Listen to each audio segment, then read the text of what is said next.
everybody, welcome to today's video. We're going to be talking about the second chakra and the yoga postures that go with it. So let's get into it.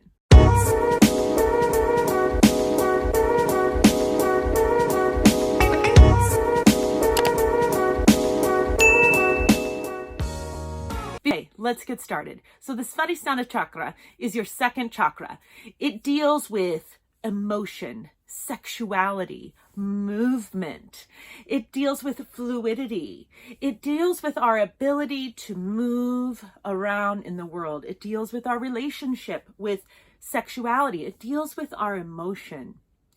And people who have experienced sexual trauma in their childhood oftentimes have either an excess or a deficient second chakra. So the second chakra isn't just about sexuality. It's also about creativity. So if you feel stunted in creativity, oftentimes this has to do with the second chakra. And this can be very easily remedied through movement-based exercises or creative outlets like art and dance. So when I teach a class that has to do with second chakra, I teach a class that is much more flowy. So it's a lot less Iyengari and a lot more Shiva-Re. So it has elements of dance and movement to it, and it has a lot of laughter, and it has a lot of fun. So when I'm teaching your Virabhadrasana 1 to Virabhadrasana 2 to Exalted Warrior, this is all in breath pace. So inhale, exhale, inhale, right? So whereas in my first chakra class, I'm teaching your inhale. We're going to hold this for like 30 to 60 seconds. And we're just going to keep breathing in and out through the nose for a really long time. And that's the first chakra. It's like these long, stable holds. But the second chakra is like, yeah, movement. And even like, I might come into a second chakra, or Warrior 2, the Virabhadrasana 2, and I might just ask them to start flowing and moving through it. And I might ask them to get off of their mats and move and flow with other people. And again, I break this all down in my $1 Million Yogi course. It's included in the course so that you can do the chakra journey with your students. But just to give you an idea of what I do, I give you the whole sequence in that course. But if you want to create something yourself, just do a lot of movement. And I play a lot of happy music. I even have that song Happy by Pharrell in the playlist that I play. But it's all about movement and being happy and joyous. Like that's the essence of the second chakra. I mean, honestly, happiness and joyous is the essence of all of yoga. Like I always tell people, I'm not selling fitness, I'm selling happiness. Like that's at the end of the day, like y'all, it doesn't matter what we're doing. It just matters that we're happy. It doesn't matter how we get there. Like my conduit is yoga. That's how I reach people, but I'm really trying to help people be happy. Like ultimately, that's all I want for all of you and for myself. I've traveled all over this planet, and happiness is like the thing that everybody wants. That's what everybody's trying to achieve. So anyhow, I divert. But second chakra is all about movement. Some of the things that people who are having deficiency in their second chakra are going to have some rigidity. And so they're going to have a hard time making those movements. So you're going to really want to bring them out and make the environment super fun. I oftentimes will tell people to just roll up their mats and throw them to the side, because if they have their mat and they can still go back to it, they might feel like, oh, I'm going to go back to my mat and I'm just going to hide out there. Or some people get really finicky about their mat getting stepped on by other people. They don't want the energy of that. They don't want the dirtiness of that. And you know, I kind of understand that. I'm not like that. I'm a dirty person. I don't really care, but I like to get hot and sweaty. Let's do this, you know, but But some, I respect that some people are like that. So just roll up the mats, throw them to the side, get together energetically.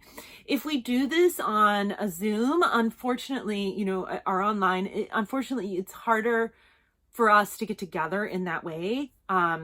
I even like people to touch each other and hold hands, and in Shavasana, puppy pile, like lay on top of each other, and just really build that connection and that safe, positive touch with other people. I would say that my biggest fear about online yoga really has to do with the loss of touch, because in the past 15 plus years that I've been working with students, their biggest fear and the hardest thing to get people to do is to touch. People don't feel comfortable touching other people. And I think a lot of it has to do with trauma, because most of us were sexually abused as children. I mean, like almost all of us. It's been very normalized. And so a lot of people don't feel comfortable with touch. Or if they weren't sexually abused, they grew up, like my partner grew up in a home where there wasn't a lot of touch, and it was a very authoritarian home. And so touch is something he's had to relearn how to do and to accept into his life. And touch is so important, because we're all energetically connected. We are connected as human beings, just on a scientific level. But spiritually and on a spiritual level, we're super connected. We're all part of, I'm connected to the rocks outside. We're connected to the trees. We're all a part of this ecosystem of the planet. And so when we lose that physical touch and connection, it can be damaging to our second chakra. And that's why your second chakra class needs to incorporate touch. It needs to incorporate connection. And, maybe something, if you have an online class and you do have the ability, it's not pre-recorded, say, and you do have the ability to have people live and connecting, then you have people come up. Maybe you ask people, you can mute them and you can ask them to repeat affirmations to you through the camera. One thing I really love to have people do is the I love you. It's where they look in a mirror and they say, I love you. I love you. Like looking at yourself in a mirror. This is super powerful for people, because oftentimes we have never told ourselves that we love ourselves. Like oftentimes we've never said, I love you to yourself. Maybe you said it to other people, but I think we can all agree that we can't love others until we love ourselves. And this is really focused in the fourth chakra, but it starts in the second chakra, which is in our sacral area. So in our hips and in our, just below our belly button, where all of our reproductive organs are, this is where your second chakra is. So also, like once you move to the floor, after you've done your standing movement postures, once you move to the floor, go deep into the hip openers. So in my second chakra classes, I do a lot of really long pigeons, ekapada. I do a lot of really long, like if they can't do that, I maybe do like the dead pigeon, where they lay on their back. If you don't know what that is, just Google it. And, or DuckDuckGo these days.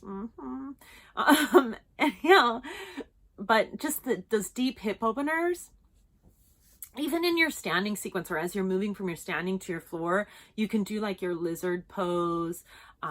You can do, like arm balances that have to do with hip opening, that kind of thing. Bakasana. Even if you just get them like partially there, they're going to feel a win and they're going to laugh and have fun. Make it light. Don't make it serious. Be really, really, really careful to make your second chakra class light.